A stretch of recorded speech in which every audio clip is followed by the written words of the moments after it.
वसुदेवसुतं देवं कंसचाणूरमर्दनं देवकी परमानन्दं कृष्णं वन्दे जगद्गुरुम्।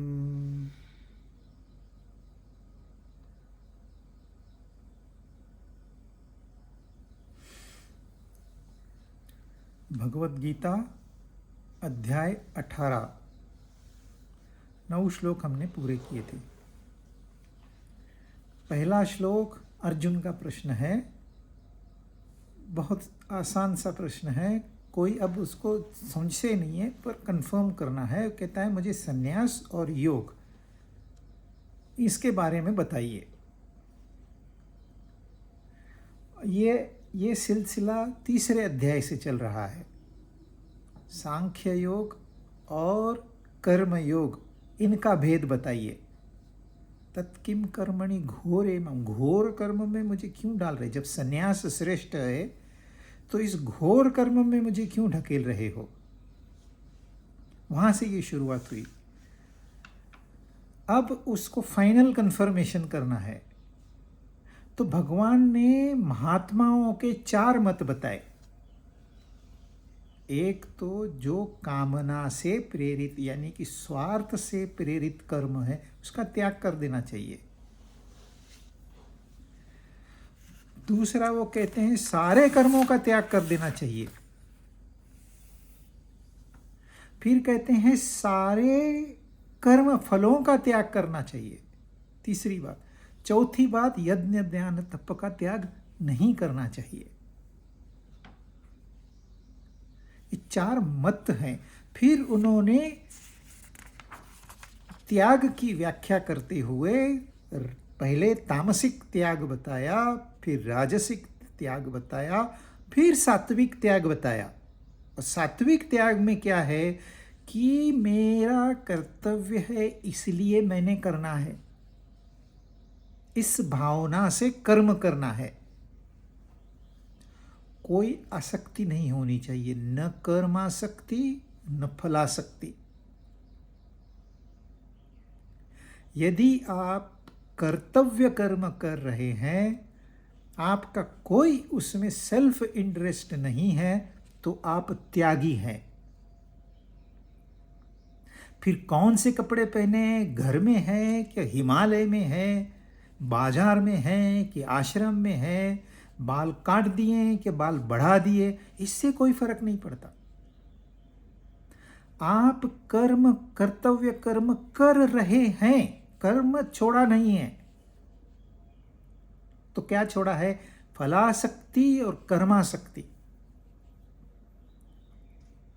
सारी प्रकार की आसक्ति निकाल दी है। कोई स्वार्थ अब बचा ही नहीं।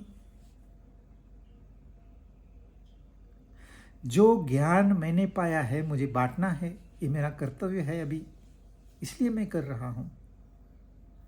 वो भी एक इच्छा होती है कि मैंने पुस्तक पढ़ा है, अब मैं लोगों को बताऊंगा, फिर मेरा नाम होगा। अरे गया, फिर तू काय का त्यागी। तो ये ध्यान में रखना, कर्तव्य कर्म है इसलिए मुझे ये करना है, न कि अपनी इच्छा के लिए, अपने स्वार्थ के लिए। तो आप त्यागी हो। लोग त्याग की अलग अलग भाषाएं बोलते हैं, अलग अलग व्याख्याएं, जो उनको सूटेबल है। जिनकी शादी नहीं हुई वो कहते हैं शादी नहीं करना त्याग है। हुई नहीं, कोई मिली नहीं तुझे। जिनके पास धन नहीं है, गाड़ी नहीं है, वो कहते हैं गाड़ी और धन का त्याग करना चाहिए। अरे तुझे मिला ही नहीं।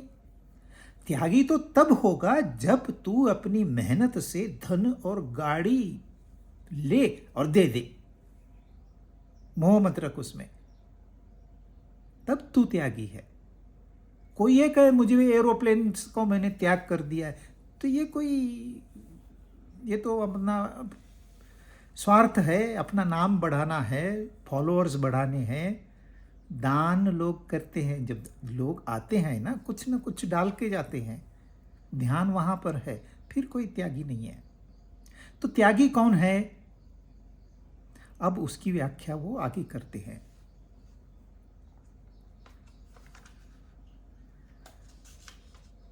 न द्वेष्य अकुशलं कर्म कुशलेनानुषज्यते त्यागी सत्त्वसमाविष्टः मेधावी छिन्न संशयः। त्यागी कौन है? जो अकुशल कर्म से आसक्त नहीं है। अकुशल यानी आपने कर्म किया, कामयाबी नहीं मिली, तो वो जो कर्म है वो अकुशल कर्म है। और कुशल कर्म अकुशल कर्म से द्वेष नहीं करता और कुशल कर्म को आसक्त नहीं होता। मैंने किया,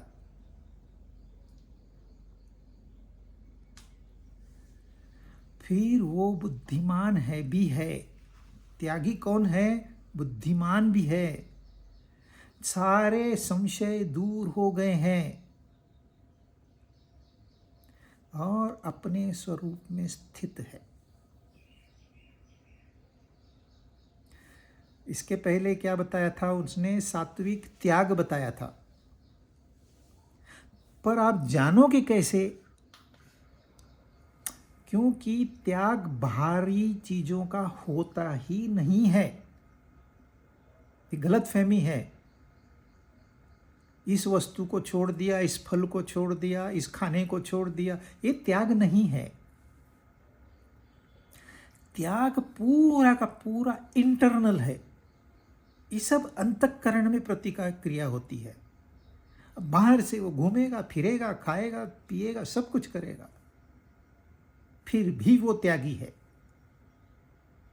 यदि उसने पहले श्लोक के जैसे किया है, तो बाहर से आप कैसे पहचानोगे कि ये त्यागी है कि नहीं है? आपको बहुत लोग मिलेंगे, हम त्यागी हैं, हम सन्यासी हैं, हम योगी हैं, हम गीता के उपासक हैं, हम धर्म की राह पे चलते हैं, हम भक्त हैं, न जाने कितनी कितनी बातें करते हैं। एक भक्त मेरे पास आ गया, अभी क्या करते तुम्हारी संस्था? बोले हमारी संस्था भागवत इस धर्म पे आधारित है। तूने भागवत पढ़ा है? नहीं पढ़ा। तूने भागवत नहीं पढ़ा है तो तू उस संस्था में तो रहने के काबिल नहीं। नहीं बता, मेरा वो काम नहीं है। मेरा काम है पैसे इकट्ठा करना, मैं सिर्फ डोनेशन लेता हूं लोगों से। अब काय बताएगी? जिसका बेसिस फाउंडेशन भागवत है, वो फाउंडेशन तो उसने पढ़ा ही नहीं। अच्छा, मैंने उसको ऑफर किया तुझे कितना डोनेशन चाहिए, उससे दुगना मैं देता हूं, सिर्फ तू भागवत पढ़ के आ। वो बोला है इतना समय नहीं है मेरे पास, मुझे नेक्स्ट अपॉइंटमेंट है। अपने अपनी कुछ भी चलाते हैं, लेकिन इन्होंने बहुत अच्छी तरह से, कैसे आप पहचानोगे? जो कार्य हम करते हैं वो कामना रहित कर्म है, फल रहित कर्म है, पर उसका फल तो है ना। आपने फलेच्छा का त्याग भले किया हो, पर जब कर्म है तो फल है, जुड़ा हुआ रहेगा। इतना ही है, फल बाद में मिलेगा, कर्म अभी होगा। तो यदि फल कामयाबी के रूप में आता है, अनुकूलता के रूप में आता है, तो आपने कुशल कर्म किया है।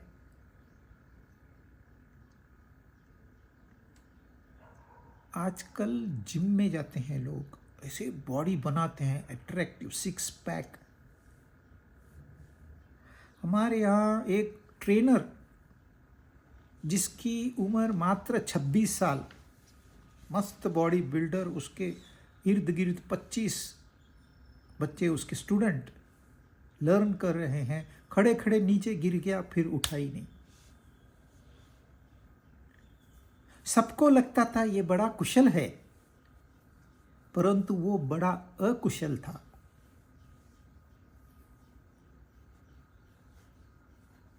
सेहत का ध्यान ही नहीं है, दिखावे के लिए शरीर बनाना है, स्वार्थ के लिए शरीर बनाना है, ताकि लोग मुझे देखें, तारीफ करें। व्यायाम किस लिए करना होता है? सुदृढ़ता चाहिए, स्वास्थ्य चाहिए, शरीर का स्वास्थ्य, मन के स्वास्थ्य के लिए हम भगवत गीता पढ़ते हैं। पर कहाँ है स्वास्थ्य? दिखावे का शरीर चाहिए, तो फिर वो अकुशल हो गया। उद्धरेत आत्मना आत्मानम, अपना उद्धार स्वयं कर सकते हैं, दूसरा कोई नहीं। और अपनी ड्यूटी है, हम यदि मनुष्य जन्म में पैदा हुए हैं तो हमारा यह पहला कर्तव्य बनता है कि हम अपना उद्धार करें। उत्त यानी कि ऊपर।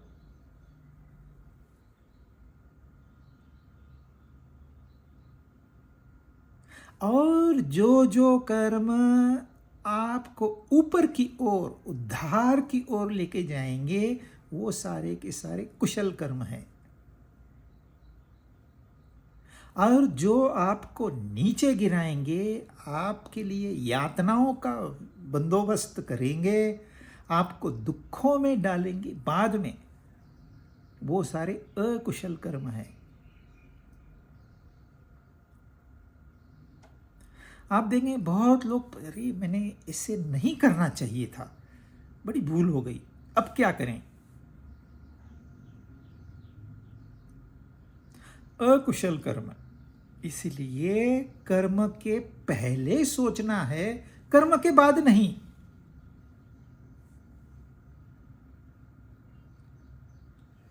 अक्सर लोग कर्म करते हैं कॉपी करके। आजकल क्या क्या फैशन चल रहा है। फ्रेंडशिप मैरिज, शादी करने का, फिर उधर तुरंत अलग हो जाने का। अरे फिर शादी क्यों की? फैड है, फैशन है। बच्चे, अरे उनको डाल दो, पहले पैदा हो ही नहीं, वो ऐसा बंदोबस्त करो। फैशन है। कोई ये नहीं सोचता है भाई इसका फल क्या होगा।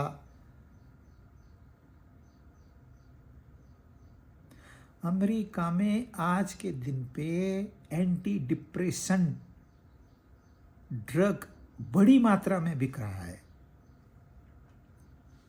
खरीद कौन रहा है? इसके क्लाइंट है डाइवोर्सी, जिसने शादी नहीं की अहंकार की वजह से, और जिसने एक से ज्यादा शादी की। ये तीनों के तीनों डिप्रेशन में हैं। लेकिन कोई एनालिसिस नहीं है। कौन एनालिसिस? अगर कोई एनालिसिस करेगा तो वो ड्रग कंपनी उसको या तो खरीद लेगी या तो मार देगी।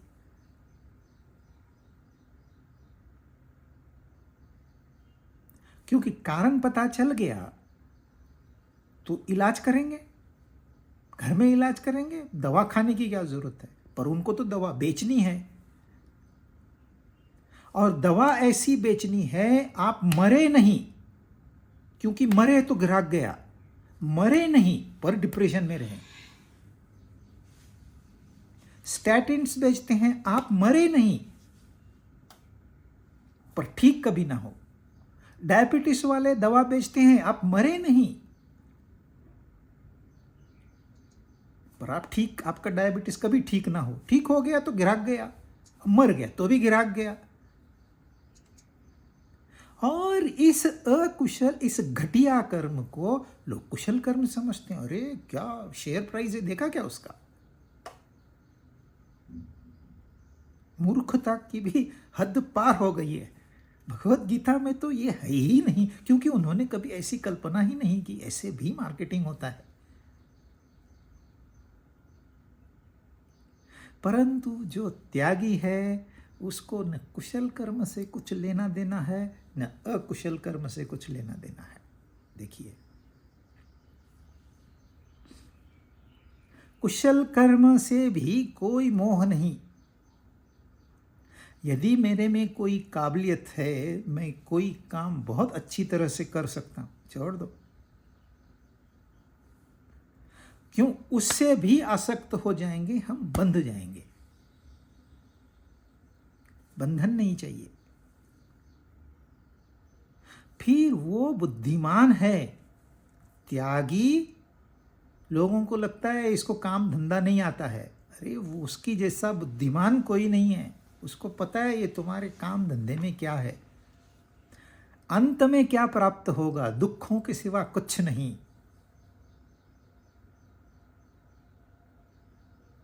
ये उसको शुरुआत के पहले पता है। कोई प्रोजेक्ट शुरू करने के पहले उसका परिणाम पता है उसको। हाँ, यदि उसका परिणाम है कि 1000 लोगों को एम्प्लॉयमेंट मिलेगी, वो करेगा, त्याग भावना से करेगा। ऐसे नहीं है कि वो भाग जाएगा जिम्मेदारी से, पर वो एनालिसिस करेगा। अगर मुझे इसमें फंसना पड़ता है तो मैं नहीं करूंगा।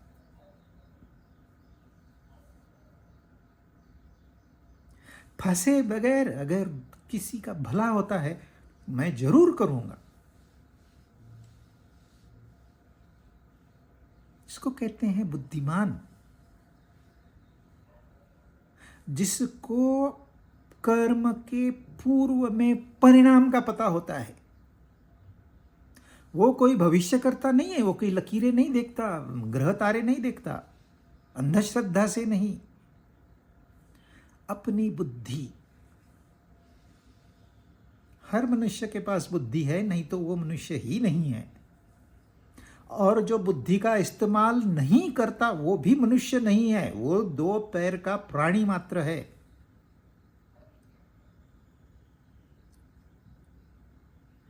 तो यहां बुद्धि का मतलब है कि सोच समझ के कर्म की शुरुआत करना, फैशन बन के नहीं। इसने किया मैं भी करूंगा, उसने गाड़ी ली मैं भी लूंगा। ये तो अंधे लोग करते हैं ऐसा, जिनकी बुद्धि अंधी हो गई है। कोई तर्क नहीं है, कोई अभ्यास नहीं है। यहां सेल चालू है, लाइन लग गई। यहां नया आईफोन आ रहा है, लाइन लग गई। क्या चल क्या रहा है? क्या मर जाओगे उसके बगैर? और एक दिन का सवाल है, दूसरे दिन ले लेना, 1 महीने बाद ले लेना, 1 साल बाद ले लेना। हमेशा मैं तो कहता हूं 1 मॉडल पुराना ही लेना चाहिए।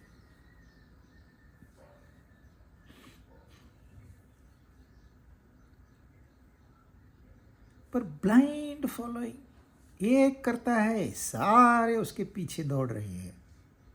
बुद्धि है ही नहीं। अरे अपनी बुद्धि नहीं, दूसरे की भी बुद्धि हमने अभ्यास करना चाहिए। एक स्वीडन में महिला थी, उसने एक कॉन्ट्रैक्ट किया। उसको कॉन्फिडेंस था, आज मैं जितना मेरे पास पैसा है मैं लगा दूंगी, ये मुझे कम से कम दुगना तो दे ही देगा साल भर में। उसको कॉन्फिडेंस था। और सामने वाले को वो कॉन्फिडेंस नहीं था। उसने सोचा आज बिकता है, दे दो। कॉन्ट्रैक्ट साइन हो गया। घर ऑफिस में गई सीधे। ऑफिस बड़ी खुश थी। अपने पति को फ़ोन किया, अपने दोस्तों को फ़ोन किया, अपने सीनियर्स को फ़ोन किया। और इस फ़ोन में उसने सेक्रेटरी को बुलाया और वो जो पेपर्स थे, एग्रीमेंट था, उसको एक कॉपी दी उसने। अब वहाँ सिस्टम ऐसी है कि ये तो महत्वपूर्ण कागज है, इसको या तो अच्छे से संभाल के रखना है या तो इसको नष्ट कर देना है, दूसरे के हाथ में नहीं पड़े। तो ये सेक्रेटरी, पता नहीं उसका दिमाग बुद्धि कितनी तीक्ष्ण थी, उसने वो पेपर श्रेडिंग मशीन में भेज दिए, उसके टुकड़े टुकड़े कर दिए। ऐसे नहीं कि वो नहीं थी, उसको ऑफिस के रूल पता थे और रूल के हिसाब से उसने काम किया। 9 महीने बीत गए। फिर इस एंटरप्रेन्योर को ध्यान में आया, अरे जो मैंने गैम्बल खेला था, कामयाबी मिल गई, सक्सेस इज देयर। अब वो पहले सबको फोन करने से पहले उसने सोचा उस कागज को मैं एक बार चूम लूं, क्योंकि जैकपॉट लगा था। तो उसने सेक्रेटरी को बोला, वो पेपर लिया। कौन से पेपर, क्या पेपर, करते करते आधा दिन निकल गया। फिर बोले अच्छा अच्छा वो पेपर, वो तो मैंने फाड़ के फेंक दिए।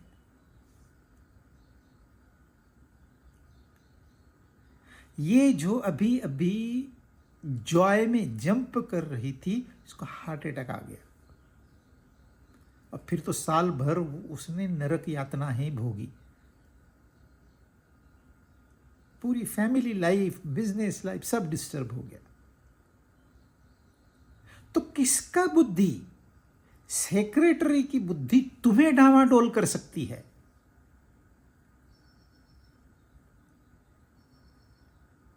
तो थोड़ा सोचने की आदत चाहिए।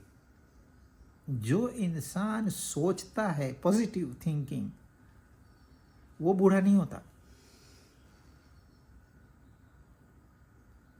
यदि सोचना बंद कर देंगे तो ये बुद्धि धीरे धीरे काम करना बंद कर देगी। फिर डॉक्टर कहेंगे ये इंजेक्शन लो, इंजेक्शन लेंगे। वो कहेंगे गोलियां खाओ, खाओ। कोई सोचेगा ही नहीं, अरे ये कौन डॉक्टर है, काहे का डॉक्टर है, सही डॉक्टर है। अब ये बूढ़ा हो गया है, उसकी टेक्नोलॉजी 50 साल पुरानी है, उसको क्या मालूम नया नया क्या आता है। वो तो बेचारा अपना इनकम चल रहा है, वो चला रहा है। छिन्न संशय, अब कोई डाउट नहीं, क्लियर कट मुझे सामने दिखाई दे रहा है। सारे संशय समाप्त। संशय कभी होगा जब हमको अधूरा ज्ञान है, तभी संशय होगा, करूं कि नहीं करूं, होगा कि नहीं होगा, मुझे लोग हंसेंगे तो नहीं। क्योंकि डाटा है नहीं, एनालिसिस किया है नहीं, उसका कुछ आगा पीछा है नहीं अपने पास, तो संशय तो होगा ही होगा। जब अननोन राह पे हम जाते हैं तो संशय होता है, और होना भी चाहिए। भी आगे क्या है, थोड़ा सोच समझ के पूछ के फिर जाएंगे। एक गलत रास्ता मिल गया तो तुम तो चले गए, रात भर चलते रहे, तो सुबह जहां जाना था उसके विरुद्ध दिशा में पहुंच गए। परंतु इसे पता है, ये जो त्यागी है इसे पता है कौन सी राह सही है, तो उसको कोई संशय नहीं है। सत्व समाविष्ट अंतःकरण जिसका शुद्ध है, जिसमें कोई पाप होने की संभावना ही नहीं है, वो सत्व समाविष्ट है, पवित्र है, अपने आप में स्थित है। उसको कोई बाहरी चीज संतोष नहीं दे सकती, क्योंकि संतोष पूरा भरा हुआ है। जो भरा हुआ है उसमें आप क्या डालोगे।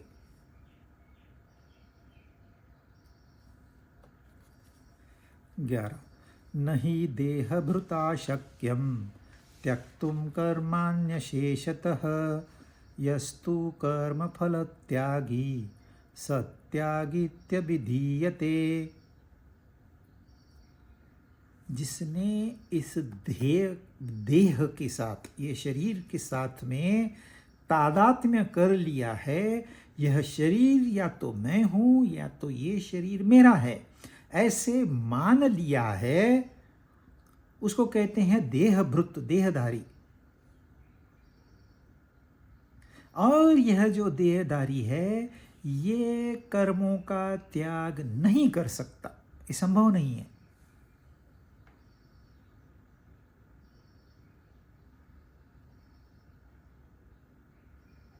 इसलिए जो कर्म फल का त्यागी है वही त्यागी है। इति अधिबीयते, ऐसे ही कहा जाता है।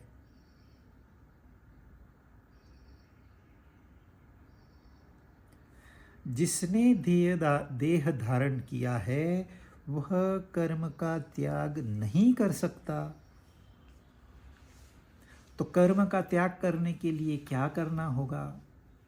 देह का त्याग करना होगा। अब देह का त्याग कैसे होगा, ये सही प्रश्न है। जे हम फंस जाते हैं।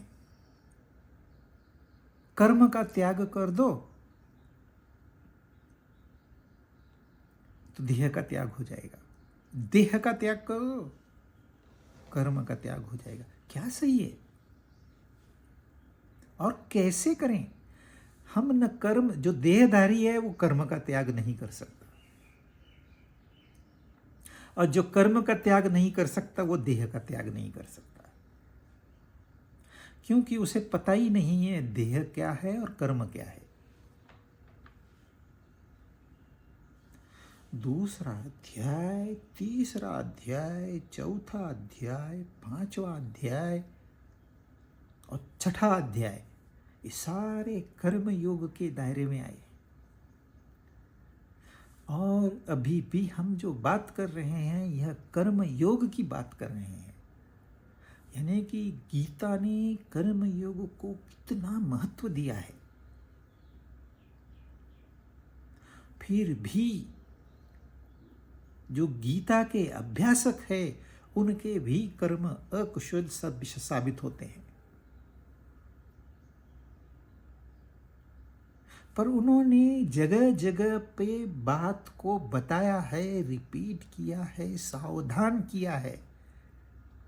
ये सिर्फ ज्ञान नहीं है, तो खाली एक श्लोक बता दिया कर्मण्येव अधिकारस्ते वगैरह वगैरह और छूट गए, ऐसा नहीं है। इन्हें पता है कि बदलाव आने में समय लगता है और इस समय की वजह से फिर आदमी फिसल जाता है।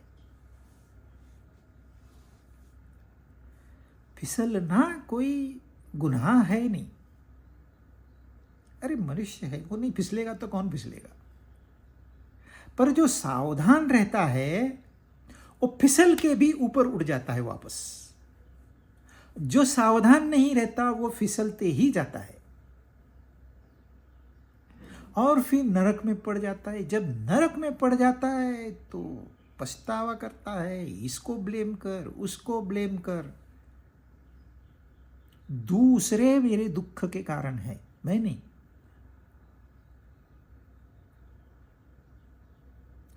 पहले ये देखिए ये देह है क्या? ये देह बना है पंच महाभूतों से, 5 तत्वों से। कैसे पता? जब ये शरीर गिर जाता है, इसमें से सूक्ष्म शरीर निकल जाता है, तब इस शरीर का डिसइंटीग्रेशन होना शुरू होता है अपने आप।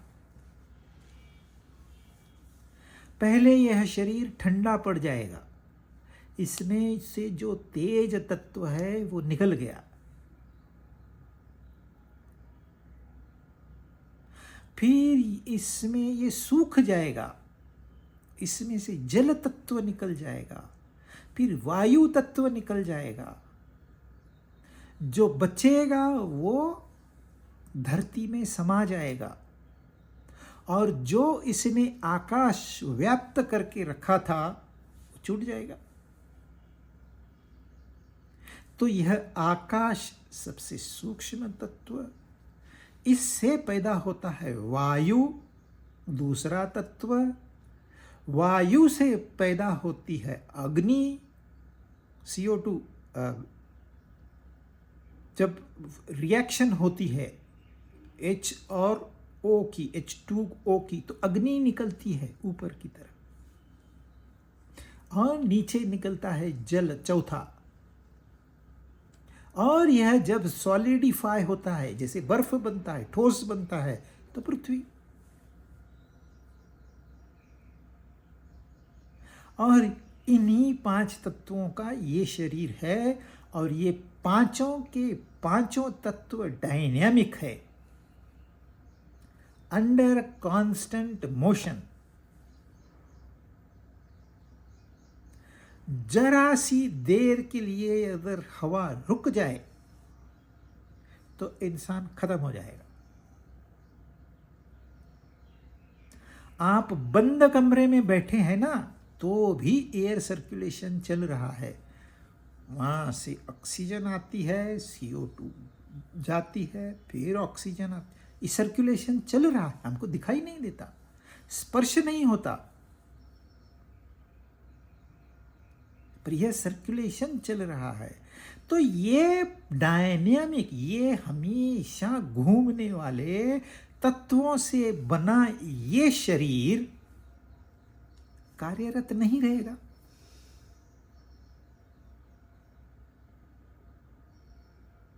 तो ये तो कार्यरत रहेगा। क्रियाशीलता इसका धर्म है। जब क्रिया ही बंद हो गई तो हम कहते हैं ये गया, इसको जला दो।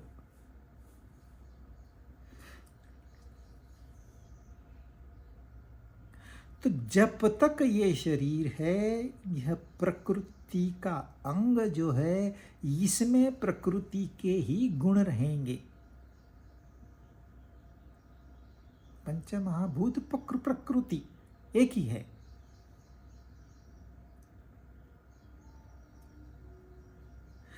तो इस शरीर की क्रिया को जब इंसान मेरी क्रिया मानता है, इस शरीर को मेरा शरीर मानता है या मैं मानता है, तब उस क्रिया को कर्म कहते हैं।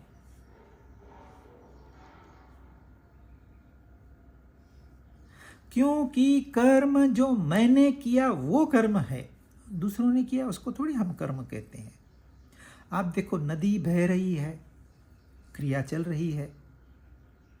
सूरज अपनी रोशनी बिखेर रहा है, क्रिया चल रही है।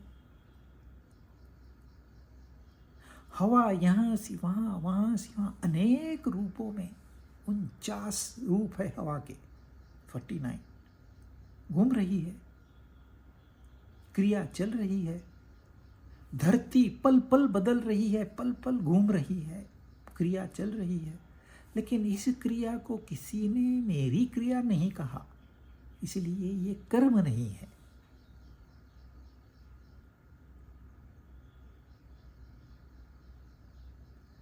परंतु जब इस प्रकृति के एक हिस्से शरीर को मैं और मेरा मान लिया, तो वह जो भी उसने क्रिया की वो मेरा कर्म हो गया। जब मेरा कर्म हो गया तो मेरा कर्म फल भी हो गया। जब मेरा कर्म फल हो गया तो मुझे इसके संस्कार भी मिले।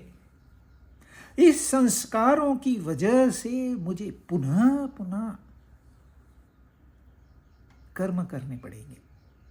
ये शरीर छूट जाए तो भी मेरे कर्म नहीं छूटेंगे। इसमें मैं फंस गया। संबंध इस शरीर से हो, कोई भी शरीर से हो, संबंध यानी कि बंध, ये हमारे समधी है, मतलब हम इनसे बंधे हुए हैं। आओ भगत करनी है, ये करना है, वो करना है, बंध गए। तो ये शरीर का संबंध भी बंध है, और इस बंध को खोलना मुक्ति है।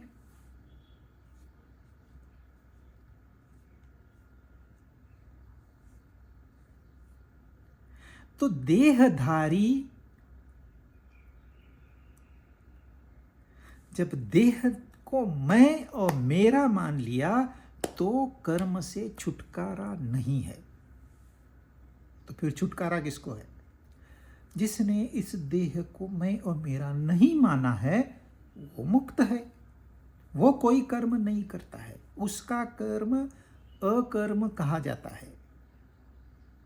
वह क्रिया मात्र है।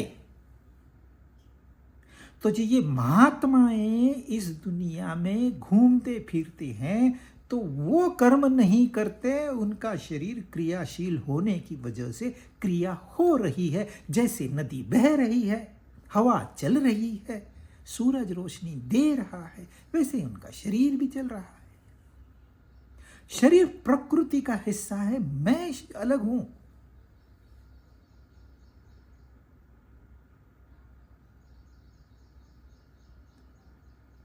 सिर्फ मैं और मेरा मानने से, ये अहंता और ममता से कामना पैदा हो गई और ये सारा संसार खड़ा हो गया।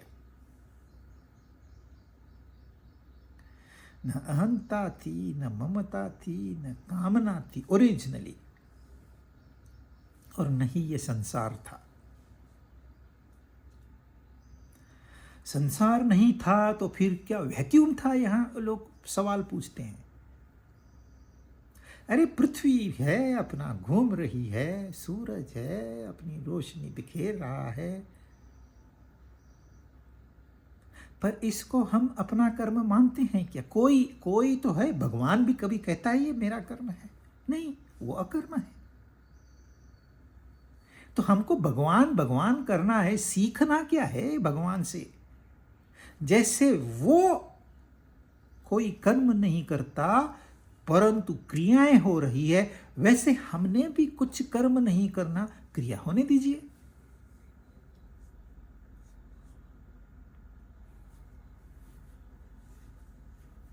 इसलिए उन्होंने तीसरे अध्याय में कहा था, कर्म में अकर्म और अकर्म में कर्म।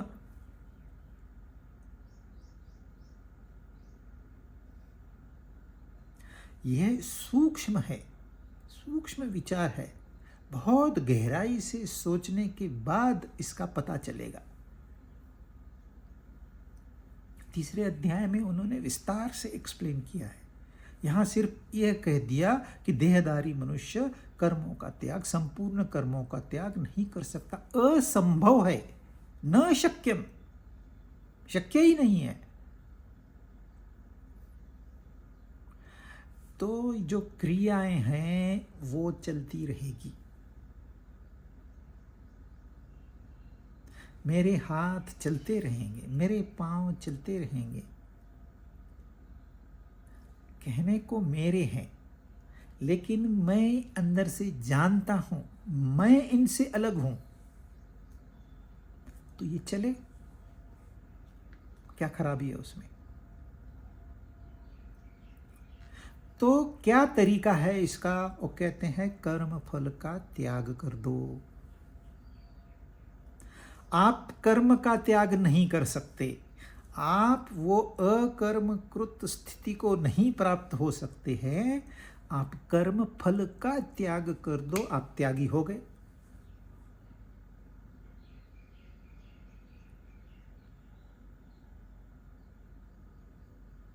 देखिए, जैसे आम तौर पे बताया जाता है वैसा ये शास्त्र नहीं है। यह शास्त्र सिर्फ और सिर्फ अंतःकरण के वास्ते है, बहिर् बातों से इसका कोई संबंध नहीं है। और बहिर्मुखी होने के कारण सब लोग फिजिकली करना चाहते हैं। अरे भाई, नहीं कर पाओगे, स्पष्ट कहा है उन्होंने, आप कर्म का त्याग नहीं कर पाओगे, पर फिर भी आप त्यागी बन सकते हो। तो ये कर्म चलते रहें, आप कोई ये इच्छा मत रखिए कि मुझे इसमें से कुछ मिलेगा। आपका जो ध्यान है ना, अब जो आप कर रहे हो, सुन रहे हो, तो सुनो। ये सुन के क्या होगा? इस सत्संग का क्या फायदा? हजारों साल से सत्संग चल रहा है। दुखी इंसान को सब दुखी नजर आते हैं,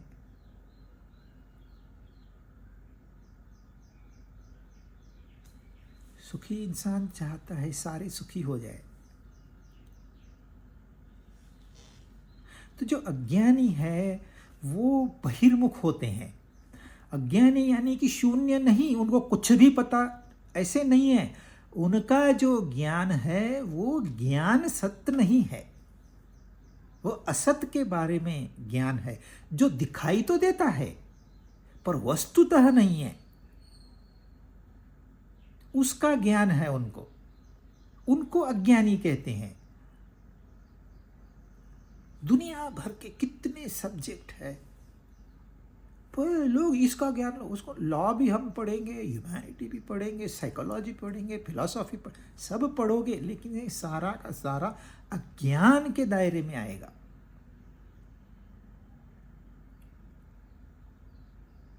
सिंपल सी बात है, अपना स्वार्थ निकाल दीजिए, अपने आप कर्म फल की इच्छा का त्याग हो।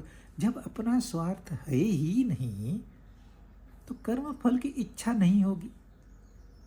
जब कर्म फल की इच्छा ही नहीं है और आपने कर्म किया तो उसको अकर्म कहा जाएगा। कृतिशील जो होता है वो पूरा कृति बंद कर दे तो वो अकर्म नहीं कहा जाएगा। अरे वो तो पत्थर हो गया, अब जो कार्यरत ही नहीं वो तो मर गया। मरे हुए की थोड़ी हम बात कर रहे हैं, जो क्रियाशील है, जो डायनेमिक है, उसकी हम बात कर रहे हैं। अकर्म में एक्शन दिखाई ऐसे दे दे, डायनेमिक, सारे काम फटाफट फटाफट हो रहे हैं। करने वाला कहता है मैंने कुछ नहीं किया, हो गया, हालांकि करने वाला है वो। क्यों? क्योंकि उसने अंदर से अपना कोई इंटरेस्ट रखा ही नहीं है उसमें।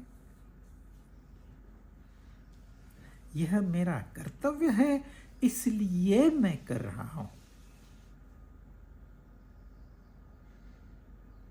स्वार्थ बुद्धि है ही नहीं। जब स्वार्थ बुद्धि ही नहीं है तो आप त्यागी हो।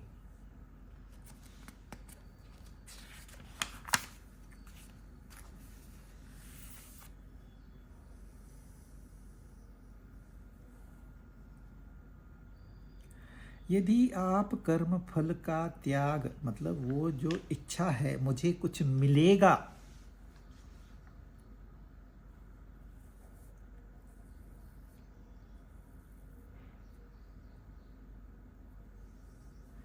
बारहवां श्लोक, यदि कर्म फल की इच्छा का त्याग नहीं किया तो आपको फल मिलेगा। वो यहाँ बता रहे हैं फल कैसे मिलेगा। अनिष्टमिष्टम मिश्रम च त्रिविधम कर्मण फलम भवत्यत्यागिनां प्रेत्य न तु सन्यासिनां क्वचित्। कर्म फल का त्याग न करने वाले अत्यागी नाम, पहले उन्होंने त्यागी कौन है बताया, पर यदि आप त्यागी नहीं हो, अत्यागी हो, आपसे उस कामना का त्याग नहीं हो रहा है और आप जो कर्म कर रहे हो किसी इच्छा से कर रहे हो, तो क्या होगा? तो आपको 3 प्रकार के फल मिलेंगे, इष्ट, अनिष्ट और मिश्रित। ये 3 प्रकार के फल मिलेंगे। कब मिलेंगे? इसके बाद मिलेंगे। इसके बाद में कब मिलेंगे? हो सकता है 5 मिनट में, हो सकता है 5वें जन्म में, पता नहीं हमें। फल मिलेगा। फल 3 प्रकार का होगा, इष्ट, अनिष्ट, मिश्र। कब मिलेगा? मे बी नेक्स्ट जन्म। लोग कहते हैं ना, सी यू नेक्स्ट जन्म। तो कभी मिलेगा पता नहीं। परंतु जो सन्यासी है जिसमें ऑलरेडी कर्म फल का त्याग कर, देखिए कर्म फल का त्याग कहा जाता है, होता नहीं है, परंतु कर्म फल की इच्छा का त्याग होता है। कंफ्यूजन मत कर लेना। कर्म फल का त्याग नहीं हो सकता। जब कर्म किया तो फल प्रोसेस हो रहा है, वो आपको प्राप्त होगा ही होगा। तो फल का त्याग नहीं होगा, फल की इच्छा का त्याग हो सकता है। तो जब हम कहते हैं कर्म फल का त्याग हो गया तो कर्म फल की इच्छा का त्याग हो गया।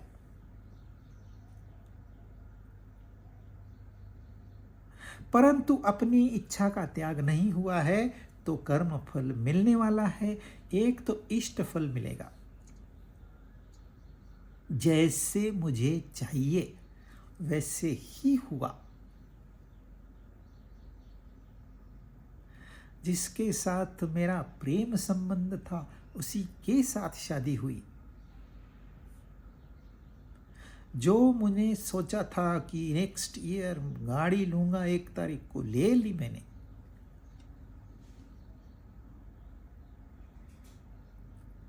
सब कुछ ईस्ट ईस्ट हो रहा है, ऐसे ही चलना चाहिए। परंतु ये डिसाइड कौन करेगा? ये आपके कर्म डिसाइड करेंगे जो हो चुके हैं। अब आप कुछ नहीं कर सकते। जो फल है उसको खाओ, कड़वा है हंस के खाओ, रो के खाओ, खाना तो है। कर्म तो आपने कर दिए, अनिष्ट फल आ गया, दुख आ गए, प्रतिकूल परिस्थिति तैयार हो गई। किसी ने सोचा नहीं, अचानक से इंडिया पाकिस्तान का युद्ध हो गया, भले 4 दिन चला, हो गया। कितने लोगों को वहां जो बॉर्डर एरिया में थे दोनों साइड, उन्होंने सोचा ही नहीं था ऐसे कुछ होगा, अनिष्ट हो गया। और मिश्र फल आता है। मिश्र फल मतलब अभी पैसा आया अभी गया। आपको पता नहीं होगा, जब आपके पास कैश आती है, कैश, बैंक में पैसा नहीं, कैश कोई देता, ये ले 50,000 रुपया, तो तुरंत आपका जो दिमाग है ना, ये ऐसे केमिकल प्रोड्यूस करता है जिससे आपको खुशी हो।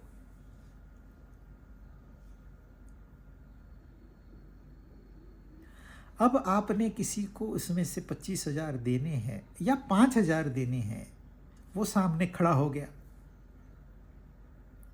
जब आप 5,000 उसको देते हो ना, कैश,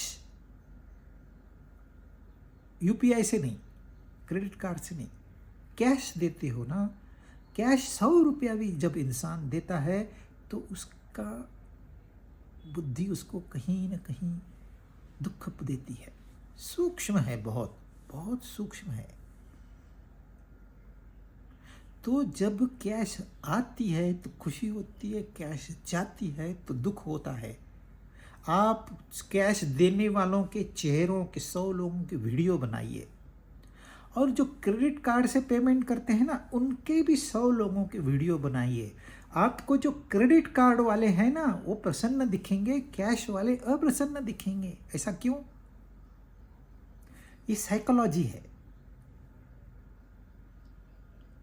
हमको मिलना चाहिए, उसमें खुशी है।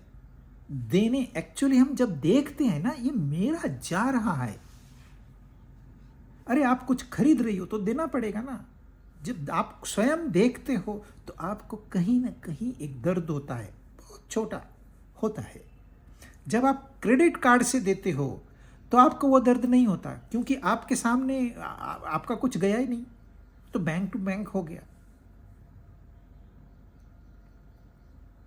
इसलिए क्रेडिट कार्ड फेमस है, हो गए। क्रेडिट कार्ड से लोगों को लगता ही नहीं है मैंने पेमेंट किया, तो पेमेंट करने का दुख नहीं होता है। जब कैश देते हैं तो दुख होता है। तो आया,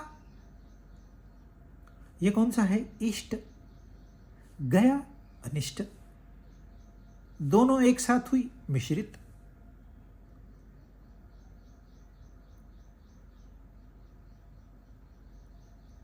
आपने कहानी सुनी है कृष्ण सुदामा की।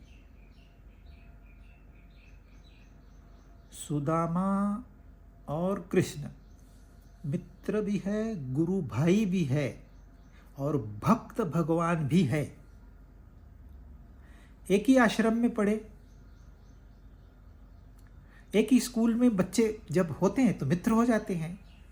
एक ही गुरु के शिष्य थे दोनों, तो जब एक ही गुरु के 2 शिष्य होते हैं तो वो गुरु भाई होते हैं।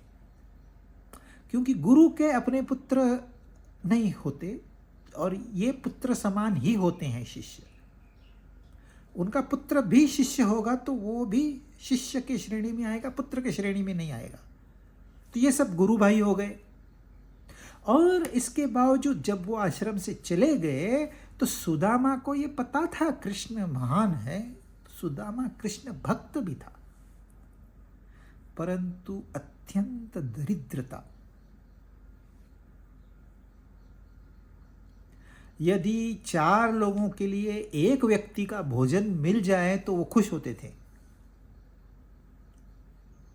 और ब्राह्मण होने की वजह से वो झूठ का सहारा लेना नहीं है, जो दक्षिणा में मिलेगा वही ग्रहण करना है। और लोग तो ऐसे हैं, आप ब्राह्मण हो, कितने बड़े ब्राह्मण, दक्षिणा तो हमने देनी ही नहीं है। ये मेंटेलिटी तब भी थी, अब भी है। तो आजकल तो ब्लैक मार्केट है, इतने पैसे दो तो हम आएंगे, नहीं तो नहीं आएंगे। अरे 3 महीने का खाली 4 श्लोक याद करके आया है और हाँ आके बोलना है, तेरे को इतने पैसे चाहिए। क्योंकि लोगों की देने की मेंटेलिटी नहीं है, इसलिए वो ब्लैकमेल करते हैं। नहीं तो आपका क्रियाकर्म नहीं होगा, आप नरक यातनाएं भोगोगे। इंसान डर जाता है, अरे दे दो यार। है वो पंडित भी नहीं, पंडित है ही नहीं, सिर्फ पंडित का चोला पहना है उसने, तो व्यापारी है। परंतु सुदामा तो ब्राह्मण थे, सच्चे ब्राह्मण, तो उनसे झूठ बोलना, चीटिंग करना, ये सब नहीं होता था। नहीं मिला तो नहीं खाएंगे। आजकल के ब्राह्मण वैसे नहीं है, वो तो छीन के भी खाएंगे, पर उस समय था सत्व। फिर उनकी पत्नी कहती है, भाई कृष्ण तो राजा है और आप तो उनको भगवान मानते हो, तो आप उनके पास क्यों नहीं जाते? सारी समस्याओं का समाधान कर देंगे वो। राजा होने से तो उनका कर्तव्य भी है। हाँ नहीं करते करते सुदामा जाते हैं। सुदामा जाते हैं लेकिन बताते नहीं है कि मैं दरिद्र हूं, पर कृष्ण जान जाते हैं। कृष्ण उनको माला माल कर देते हैं। स्वयं लक्ष्मी वसुंधरा को, यानी कि सुदामा की पत्नी को, चिर यौवन का वरदान देती है। और आज भी हम ये देख सकते हैं, वसुंधरा यौवन की, यौवन ही है।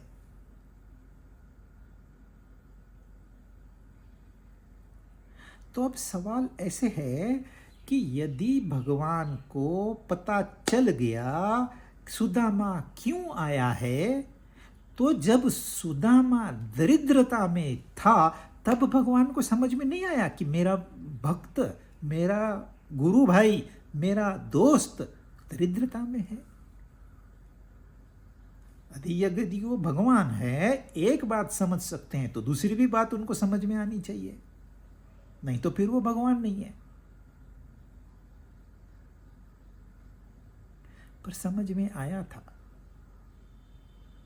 और वह दरिद्रता भी भगवान की ही दी हुई थी। क्यों?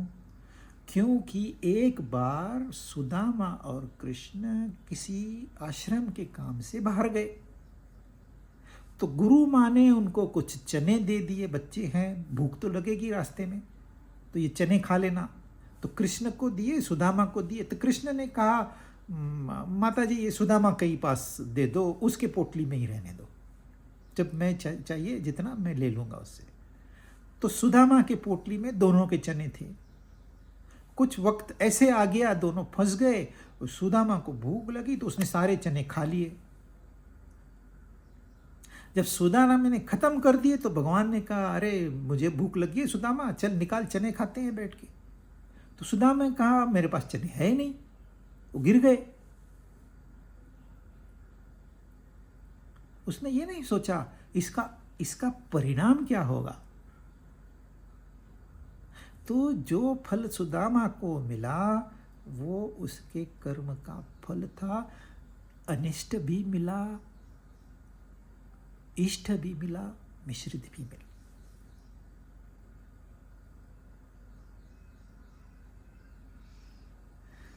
अनिष्टम इष्टम मिश्रम च त्रिविधम कर्मणः फलम भवत्यत्यागिनां प्रीत्य न तु सन्यासिनां क्वचित।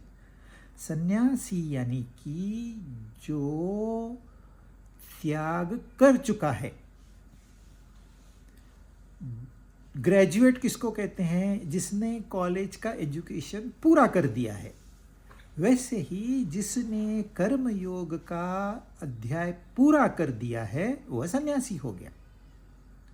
और दूसरा त्यागी जो है, यह कर्म योग से त्याग की ओर आया है, तो उसकी जो साधना थी वह कर्म योग थी। परंतु जो सन्यासी है उसकी साधना जो है वो ज्ञान योगी की साधना है। ये एक ही मार्ग में पढ़ने वाले पड़ाव हैं। परंतु जो बुद्धिमान लोग हैं वो कर्म के झंझट में ज़्यादा पड़ते ही नहीं है, उसको बाईपास कर देते हैं, सीधे सांख्य योग को अपना लेते हैं। तो कर्म योग या फिर सांख्य योग जिसने किया है उनको फल प्राप्त नहीं होता, क्रिया हो रही है। एक इंसान है जो कर्म कर रहा है, दूसरा है सेम आइडेंटिकल क्रिया हो रही है। इसको फल मिलेगा, इसको फल नहीं मिलेगा। इसको समझ लीजिए अच्छी तरह से। जब मैं यह बता रहा हूं, तो इसका फल है। मैं नहीं बता रहा हूं, ये हो रहा है, तो फिर इसका कर्म फल नहीं है। तो जो त्यागी है, जिसने कर्म फल की इच्छा का त्याग किया है, उसको यह 3 प्रकार का फल नहीं मिलेगा।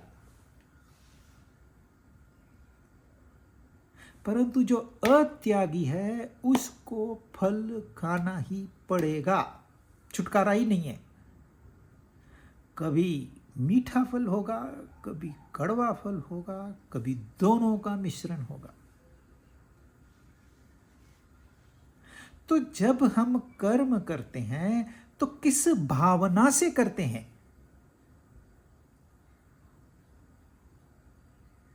आपने अपना स्वार्थ उसमें जरा सा भी डाल दिया तो आप बंधन में फंस गए।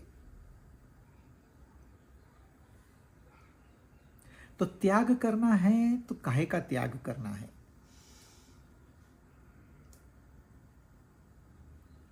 अपनी स्वार्थी आकांक्षाएं, इच्छाएं, कल्पनाएं, स्वार्थी ध्येय भी 2 प्रकार का होता है, एक स्वार्थ के लिए, एक परमार्थ के लिए। परंतु जो परमार्थिक है उसको ही ध्येय कहा जाता है, इस स्वार्थी को ध्येय कहा ही नहीं जाता। ये तो आपकी लाइकिंग है, आपकी कामना है, आपकी इच्छा है।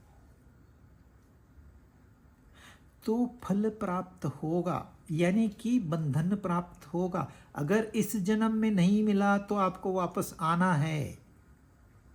अच्छा, वापस आते वक्त मनुष्य के ही योनि में आना है, यह कोई निश्चित नहीं है। क्योंकि कर्म को भोगना है ना, फल को भोगना है। तो भोगने के लिए एक फल है, जिसके लिए कुत्ते का जन्म यदि सूटेबल है तो कुत्ते का जन्म योनि दी जाएगी। कोई कहता है मैं कच्चा चबा जाऊंगा, अरे कच्चा चबाने के लिए मनुष्य जन्म यूजलेस है। मनुष्य थोड़ी कच्चा खा सकता है किसी को, तो उसको शेर, चीता ऐसे ही बन के ही आना पड़ेगा। तो मनुष्य योनि जो है यह कर्म योनि है, यह एकमेव कर्म योनि है। इसमें सारे कर्म फलों का डिजाइन होता है। वो भोगने के लिए अनेक दूसरी योनियां मिलती है। देवताओं की योनि भी कर्म योनि के बाद मिलती है, वहां भोग करके फिर यहाँ आते हैं। और जो निचले कर्म है उनका फल भोग के नीचे की योनियों में फिर यहाँ आ जाते हैं। ये सेंट्रल पॉइंट है। तो क्या करना है? अरे ये कर्म का झंझट ही छोड़ दो, न हमको स्वर्ग में जाना है, न हमको नरक में जाना है। इसका सर्वस्वी त्याग कर दो। यह हो गया कर्म योग की दृष्टि से। अब ज्ञान योगी की या सांख्य योगी के दृष्टि से इसी बात को हम समझेंगे अगली बार से।